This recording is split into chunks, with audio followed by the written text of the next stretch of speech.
वर्तमान समय में वैनंद में केरल के और हिमाचल प्रदेश के रामपुर में, कुल्लू ज़िला के निरमंड में, बागीपुल में, स्नैल में और मलाना में, और हमारे मंडी के पद्धर क्षेत्र के छुआर घाटी में जो नुकसान हम देख रहे हैं, इस सब से एक बार फिर से जो डिज़ास्टर और नेचुरल डिज़ास्टर का जो इम्पैक्ट है वो हमें दिख रहा है। और जो ऐसा नहीं है कि बादल पहली बार फटे हैं, बादल सदियों से फटे हैं और इन बादलों के फटने से भी हमारी इस धरती माँ का विकास हुआ है। समस्या ये है कि आज मानव का क्षमता इतनी बड़ी है, मानव का प्रकृति पे नियंत्रण इतना बड़ा है कि हम धीरे धीरे प्रकृति के जो जोन्स हैं उन पे इनक्रोच कर रहे हैं और प्रकृति के साथ विकास करने के बजाय प्रकृति के बरखिलाफ विकास करने की एक मानव ने सोच विकसित कर ली है। इसका एक उदाहरण दूं तो हमारे मनाली से लेकर के कुल्लू तक अगर हम देखें तो जिस तरह से हमने रिवर बेड पे इनक्रोच किया है, लोगों ने खुद किया, शहरों में, अखाड़ा बाज़ार में, भुंतर में और भी कई जगह आपको इसके एग्जाम्पल मिलेंगे। और 4 लेन बनने से 4 लेन वालों ने जिस तरह से नदी में इनक्रोच किया है, नदी के फ्लड प्लेन्स में अपना हस्तक्षेप किया है, तो सदा सदा तक जब तक ये शहर रहेंगे, इसका बिल्कुल नदी के साथ वाला पोर्शन रहेगा, ये रोड रहेंगे, तब तक सदैव नदी के साथ कन्फ्लिक्ट चलेगा। ये एक उदाहरण है और ये सदा प्रतीक रहेगा मानव वर्सेस नदी का युद्ध। और अब मांग ये उठी है हमारे होटलियर्स की तरफ से कि इस नदी का चैनलाइजेशन ही कर दिया जाए। वो भी बुरी बात नहीं है, पर उस प्रक्रिया को करने से पहले इसके लॉन्ग टर्म कॉन्सिक्वेंसेस इस नदी पर क्या पड़ेंगे, ब्यास पे क्या पड़ेंगे, ब्यास की कहीं मात्रा तो नहीं सूख जाएगी, या फ्लड्स को ये रोक भी पाएगा या नहीं रोक पाएगा, इसकी भी स्टडी होनी चाहिए। केवल मानव के लालच के एंगल से इसको नहीं देखा जाना चाहिए, इसको नदी पर क्या कॉन्सिक्वेंसेज होंगे इस चैनलाइजेशन के, उसकी स्टडी होनी चाहिए। और कितना जोन नदी को नेचुरल देना है हमें, उस पर भी डिस्कशन की ज़रूरत है। तो एक उदाहरण ये है। उसी तरह से जब मैंने बागीपुल वाला इंस्टेंस देखा तो किस तरह से वो जो जहाँ भी बादल फटे वो एक तरह से नाले थे। Over the period of time नालों का साइज़ छोटा था तो लोगों ने नालों के इर्द गिर्द जो है अपने घर बना लिए, काफ़ी दूर, ऐसा नहीं नाले में काफ़ी दूर, पर जब इस अनुपात में जब बादल फटा तो नाला इतने विकराल रूप में आए कि उन्होंने अपने पुरानी जगह क्लेम कर ली। तो इसलिए ज़रूरी है भाई कि हमारी जो डिजास्टर मैनेजमेंट बॉडी है स्टेट की, वो जितने भी इस तरह के हमारे नाले हैं, हिमाचल में जितने भी नाले पड़ते हैं इन क्लाउड बस्टिंग इलाकों में, उनकी समीक्षा करे, उनकी ठीक दूरी मेजर करे, कितने इलाके तक उनका दायरा बनता है, और बिल्डिंग्स को डिमार्केट करे कौन सी बिल्डिंग खतरे में है। उनको तोड़े नहीं तो एटलीस्ट डिमार्केट कर दे कि ये बिल्डिंग खतरे में है, ताकि कल जब डिजास्टर हिट करे तो हमें पता हो कि इन लोगों को पता था कि ये खतरा है। एटलीस्ट इतनी तो अवेयरनेस लोगों में हो कि बरसात के दिनों में वो बिल्डिंग खाली कराई जा सके, एक डाटाबेस तैयार हो सके। जो कि अब बात हो रही है कि अब स्टेट लेवल पर डिजास्टर मैनेजमेंट एक्ट को सुधार करके अर्बन डिजास्टर मैनेजमेंट अथॉरिटीज़ बनाई जाएगी जो कि डाटाबेस रखेगी। मुझे थोड़ा इस अर्बन शब्द से मजाक आ रहा है, ये ज़रूरी नहीं अर्बन ही हो, ये रूरल भी हो सकता है इंसिडेंसेस। ये तो बड़ी बायसनेस हुई। तो दोनों स्तरों पर, मतलब स्टेट लेवल पर जो नेचुरल कैलेमिटीज़ होती हैं उनका एक डाटाबेस रखा जाए, ताकि हमें पता लगे किन किन इलाकों में, किन किन नदियों में, किस किस लेवल पर हमें इसको एहतियात पहले से कॉशन लेनी है, ताकि इस बड़ी ट्रेजेडी को टाला जा सके, बार बार रिपीट होने से टाला जा सके। दूसरा, जो डैम हमारे बने हैं इनकी भी समीक्षा दोबारा से होनी चाहिए, और इनकी वजह से फिर जो अगर लॉस कॉज होता है तो उसके भी परिणाम और कंपनसेशन तय होनी चाहिए। और हिमाचल सरकार को अपनी डैमिंग की नीति पर पुनः चर्चा करनी चाहिए, इन्वायरमेंट एंगल के साथ भी। ठीक है, रिसोर्सेज भी जनरेट करने हैं आपने,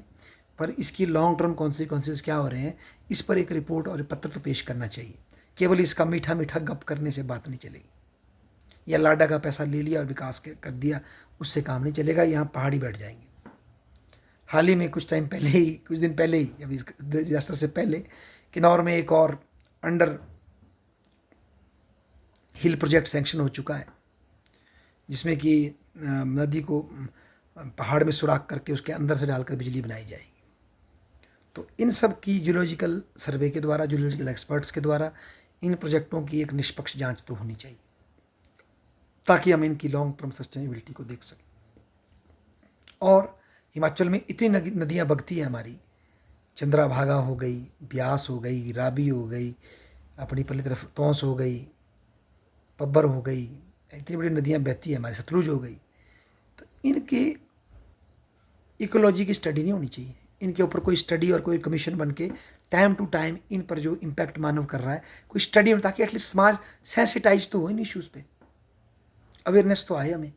जिस तरह से माधव गाडगिल रिपोर्ट, ठीक है उसको नहीं माना गया, कस्तूरी रंगन रिपोर्ट को थोड़ा सॉफ्ट कर दिया गया, फिर भी उस रिपोर्ट को ना माना गया, तो आज जब अब गेड़ा लग रहा है वहाँ वेस्टर्न घाट में, तो लोग हट फिर के माधव गाडगिल की याद कर रहे हैं और चीखे मार रहे हैं कि भाई गड़बड़ हो गया जी हमारे साथ। ठीक है जी। और गाडगिल जी ने पहले ही कहा था कि हमें बहुत बड़े हिस्से को, वेस्टर्न घाट के 75% हिस्से को प्रोटेक्टेड घोषित करना पड़ेगा, ताकि वहाँ कंस्ट्रक्शन ना हो। कुछ इसी कॉन्टेक्स्ट में हमारे शिवालिक हिल्स हैं, नीचे के बीच के जो हमारे हिल्स है धौलाधार, और ऊपर के जो ये जास्कर और पीरपंजाल, इनको, इनकी इकोलॉजी को, टोपोग्राफी को हमें स्टडी करना पड़ेगा, और फिर कहाँ तक इस पर कंस्ट्रक्शन हो सकती है इस पर चर्चा करने की बात है। और वर्तमान स्थिति इतनी दुर्दशा है हमारी, शिमला की तरह ही सोनल में भी अनप्लान डेवलपमेंट हो रही है, कुल्लू में भी यही हालत है कमोबेश, हमीरपुर में भी यही हालत है, धर्मशाला में भी यही हालत है। किसी भी सिटी के पास कोई प्लान नहीं है विकास का। अगर उनका भूकंप रोधी मैप देखें तो हंसेंगे आप, उनके पास भूकंप रोधी कोई मैप भी नहीं होगा, कोई डॉक्यूमेंट नहीं होगा। उनकी बिल्डिंग कितनी, शहर के अंदर जो बिल्डिंग है वो भूकंप रोधी बनी हुई है, ये अब किसी को नहीं पता। अब सेमिनार कर रहे हैं हम थोड़े थोड़े डाइट्स में और जगह प्रशासनिक अधिकारियों के साथ मिलके कि भाई रिट्रोफिटिंग करनी चाहिए। सोलन में भी मैंने न्यूज़ सुनी, अच्छी बात है, पर अब हमें ऐसे डाटे भी तैयार करने पड़ेंगे सिटी वाइज कि कितना आप भूकंप रोधी खतरे में है और कितनी अच्छी पैरामीटर आपके तैयार है। तो हर तरह की कैलेमिटी जो हमारे पहाड़ों में पड़ती है, चाहे फिर वो भूकंप हो सबसे तगड़ा वाला जो आएगा, खतरा जिसका है, और नदियों में जो हर साल बाढ़ें आती हैं, नालों में जो बादल फटते हैं उसका है, लैंडस्लाइड का है, इन सब का हमें एक वो बनाना पड़ेगा डाटाबेस, और ताकि उससे हमारी पॉलिसी जो है इम्प्रूव हो, हम पॉलिसी के तरीके से चल सकें, ना कि हैफेजेड तरीके से रिएक्ट करें। हालांकि मानवता सीखती गलतियों से ही है, पर एटलीस्ट उन गलतियों के प्रति इंगित करने वाला एक डॉक्यूमेंट्स हमारे पास, रेगुलर रिपोर्ट्स आती रहे, ताकि जो हिमालयन मतलब चाहे इसको हम बोल सकते हैं हिमाचल डिजास्टर रेजिलिएंट इंफ्रास्ट्रक्चर की रिपोर्ट आए, हिमाचल नेचुरल कैलिमिटी रेजिस्टेंस की रिपोर्ट आए, इस तरह की रिपोर्ट्स बना सकते हैं जो हर साल अपना डाटा पेश करें, ताकि हम इससे निपट सकें। चाहे फिर ग्राउंड वाटर की जो हमारी कमी हो रही है, उसमें कमी आ रही है, उसके ऊपर भी रिपोर्ट बन सकती है। जो पोल्यूशन हमारे रिवर्स और उसमें हो रहा है, या जो खनन हो रहा है नदियों में, उसकी भी रिपोर्ट बन सकती है, पेश की जाए, ताकि रेगुलर जो रिपोर्टें आएंगी समाज में सेंसिटिविटी पैदा हो सकती है, और जब सेंसिटिविटी पैदा होगी तभी समाज का उस विषय में चिंतन और ज़्यादा बढ़ सकता है, नहीं तो हम इसी तरह से है परजाट बन के रह जाएंगे। टाइम आ गया है पहाड़ों के लिए डिफरेंट तरह की प्लानिंग की जाए, ना कि जो प्लेन्स में पॉलिसी है उसको यहाँ अडॉप्ट किया जाए, ना ही प्लेन्स पहाड़ों को कॉपी करे। हर एक को अपनी टोपोग्राफी के हिसाब से चलना पड़ेगा। तो ये सब जो डिज़ास्टर हो रही है हमें इसी ओर इंगित कर रहे हैं। अगर वैनद का भी मैंने जो देखा,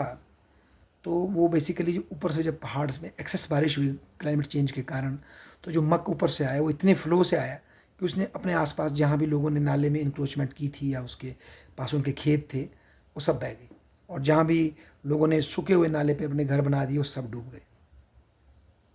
तो ये हमें ऊपर से सब दिख रहा है कि किसी रिवर का जो ट्रेस कहाँ से पड़ा हुआ है नाले का,